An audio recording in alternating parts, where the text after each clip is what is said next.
So here we're looking at an ovary slide.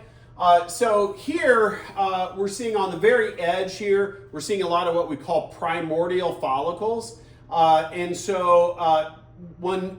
going to happen here is these guys are going to grow and get a little larger, and they're going to become what is known as this. And this is a primary follicle. And we can see the oocyte, that whole thing right there is the oocyte. And it gets a little layer of cells around it. So when it has one layer of cells around that oocyte, we call it a primary follicle. Now this is going to continue to grow, so here is an early secondary follicle. So we're seeing this cell there is the oocyte, and now we're getting several layers of those follicle cells here. I want to come back and look at this under high power.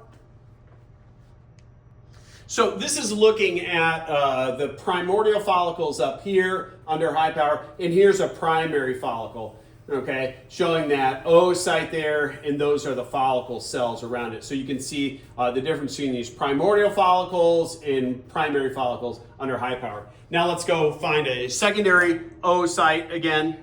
So this is showing another secondary oocyte.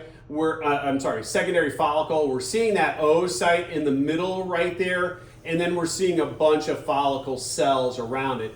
And what's going to happen is you're starting to see a space develop here, and that's going to push that oocyte off to the side one way or the other. And when we get there, we're going to have a Graafian follicle. So let's get one of those. So this is looking at a Graafian follicle. So this whole structure that we're seeing there is a Graafian follicle.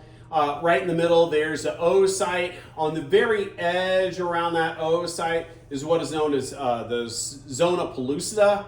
And then the cells that are surrounding this oocyte out here, these are called the corona radiata. The cells that attach it to the remainder of the follicle, those are called the cumulus oophorus, so down here. And then these cells here, these are follicle cells again. And then we have a layer of cells from the uterus itself, from the ovary itself out here, and those are called thecal cells. So follicle cells are here, and then thecal cells are there.